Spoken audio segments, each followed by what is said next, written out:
জয় যিশু সকলকে, happy new year.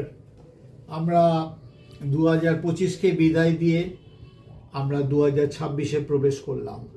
কিন্তু আজকের দিন আমার একটা বিশেষ সংবাদ রয়েছে আপনাদের কাছে তুলে ধরা। এই যে দেখছেন পবিত্র বাইবেলের বাক্য, আমি বলছি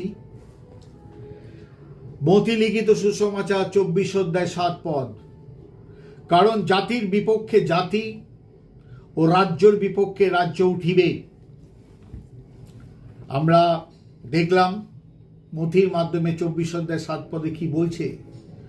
আর এই বছর বড়দিনে আমরা দেখেছি সত্যি বাইবেলের এই কথা মিলিয়ে দিয়েছে আমাদের। অনেক খ্রিস্টানদের ওপর অনেক কিছু হয়ে গেছে, আমরা জানি, দেখছি, ইন্টারনেটে দেখছি, টিভি নিউজে দেখছি। তো এটা তো হবে, এটা স্বাভাবিক, কারণ তাহলে আমাদের বাইবেল এবং আমাদের খ্রিস্ট মিথ্যে হয়ে যাবে। বাইবেলে যে সমস্ত বিষয়গুলো জানানো আছে, যারা বাইবেল চর্চা করে, যারা বাইবেল পড়ছে বা বাইবেলের প্রতি ইন্টারেস্ট রেখেছেন, জানতে চেষ্টা করছেন, তাদের কাছে এটা খুব সাধারণভাবে প্রকাশ করা আছে। দ্বিতীয় বিবরণে যদি যাই, ওখানেও চিহ্ন কার্যস্বরূপ কিছু কথা আছে যে ঈশ্বর আসার আগে পৃথিবীতে কি হবে। লুকে যাই, মথিতে যাই, প্রকাশিত বাক্যতে যাই, আমরা দেখব এই সমস্ত বইয়ের মাধ্যমে অনেক কিছু জানিয়েছেন।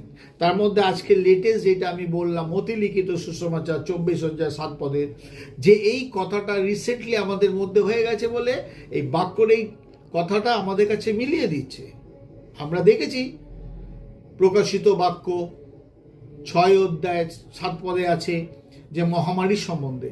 আমরা দেখেছি করোনা ভাইরাস, এরকম বিভিন্নভাবে চিহ্ন কার্য যেগুলো আছে সেগুলো হবে। কিন্তু আমার এই মেন কথা আসছে, যারা খ্রিস্টতে জীবনযাপন করছেন, খ্রিস্ট আমাদের কি শিক্ষা দিয়েছেন? খ্রিস্ট শিক্ষা দিয়েছেন প্রতিবেশীকে আপনার মতো প্রেম করো, শত্রুকে প্রেম করো। শত্রু যদি ক্ষুধার্ত হয় তাকে আহার দাও, সে যদি পিপাসিত হয় তাকে এক গ্লাস জল পান করাও। শত্রুতা করতে বলেনি। আর এই যে কার্য যারা করছে, তাদের এই কাজ তাদের করতে হবে। তারা যদি এই ধরনের কাজ না করে, তাহলে আমাদের এই বাইবেলটা তো মিথ্যে হয়ে যাবে, মিথ্যে হবে, প্রমাণ করতে পারবে না খ্রিস্ট। তিনি যে সত্য, তিনি যে জীবন্ত, তিনি যে পবিত্র, কারণ তার এই কথা প্রকাশিত বাক্য শেষ। দেখো, আমি শীঘ্রই আসিতেছি, আমার দাতব্য পুরস্কার আমার সহবর্তী, যার যেমন কার্য তাকে তেমন ফল দেব। আমি আলফা, আমি ওমেগা, আমি আদি, আমি অন্ত, আমি প্রথম, আমি শেষ। এই কথাটা তিনি কেন বলেছেন সেটাও আমাদের জানতে হবে। সেই কারণে এখন যে পরিস্থিতি দেশের, বিদেশেও শুরু হয়ে গেছে আন্দোলন এই ধরনের নিয়ে ঘটনা, আমরা ওই দিকে ফোকাস না করে আমরা খ্রিস্টের বাক্যতে ফোকাস করব, তার সঙ্গে প্রস্তুত হব।